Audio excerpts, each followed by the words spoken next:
All right, this is going to be chapter 20 from the AP World History book. I'm going to break it into three different sections: Japan, then we're going to look at Ming China, and then we'll take a look at Russia.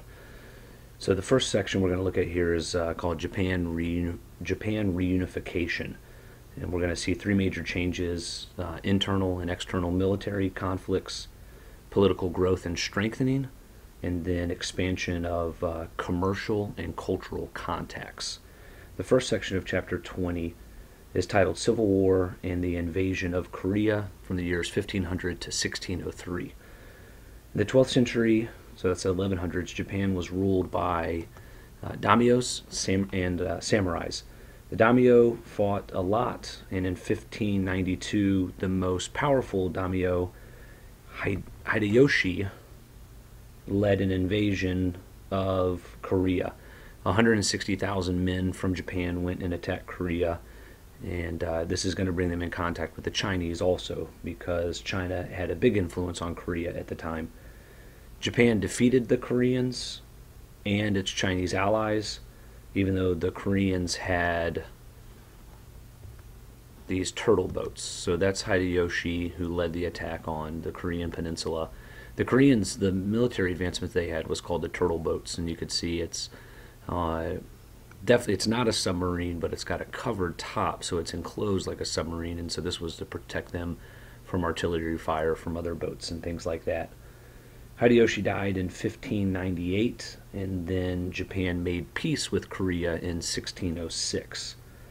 But Korea was weakened from their fight with the Japanese. In 1603, a new shogunate arose called the Tokugawa Shogunate.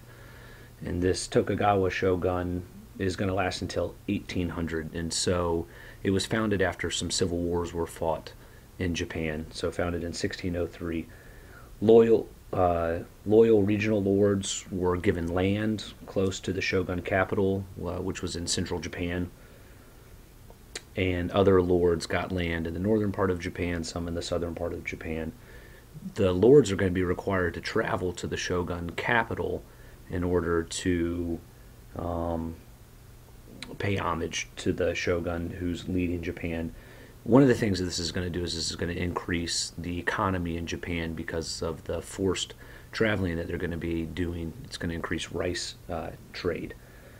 Samurais become bureaucrats. They become very accustomed to luxury goods. They become consumers of luxury goods. And so we start to see that Japan is making a shift. The next section is Japan and the Europeans. The Europeans came to Japan in the form of Catholic missionaries called Jesuits. They arrived in the 1500s. Around that time, there was a farmer rebellion, and as these farmers were rebelling, they were blamed for, the Japanese blamed the Christians, and they kicked the Europeans out, and they took on they became isolated. They became more isolated than they were.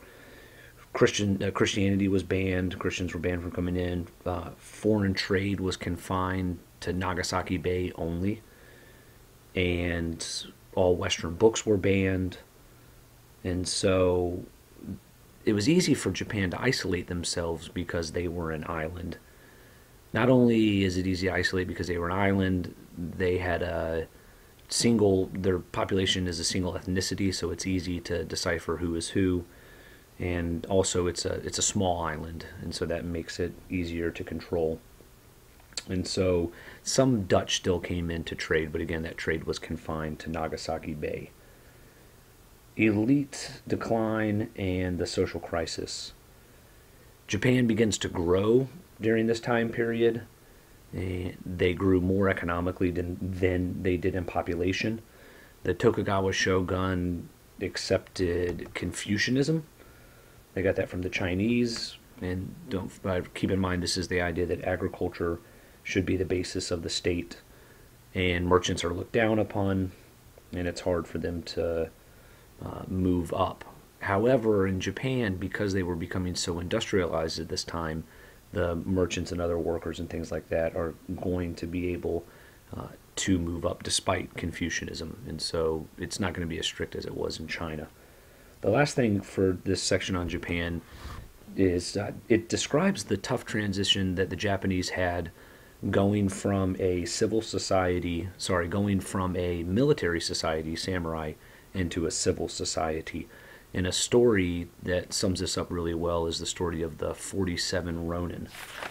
So basically what's going on in this story of the 47 Ronin, a young daimyo drew his sword on a senior minister who had provoked him in court.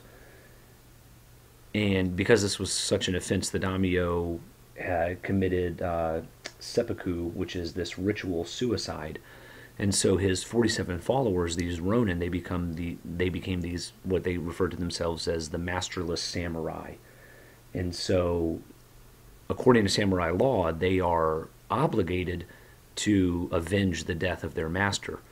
And so they went to the senior minister's home and they killed him and the people in his home. And this started to lead to a legal debate because Japan was going through this transitional period. The debate became, do we value the current laws that we have in becoming more of a modern society, or do we try to allow the samurai to still, act in their old ways? And so to approve their actions could have created social chaos.